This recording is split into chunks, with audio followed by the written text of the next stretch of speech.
po si John Raven Dominguez, ang operator ng DTF2 dito sa Audion 2. Dito ay nagamit ng 7 days sa may total 500 plus meters. Naman po yung printer head area. Naman po yung copying area na may 100% good condition naman po. Clean.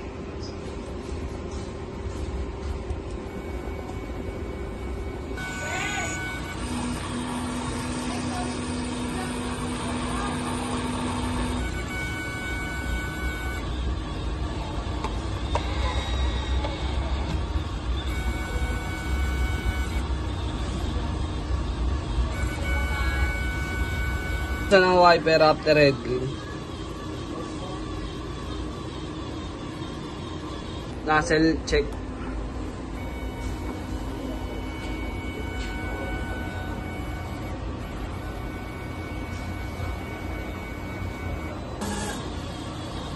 Ito po yung ink tank area. Base tank ay nilinis nung kahapon. Ito naman po yung ABR. Po ang stock sa Tanyus.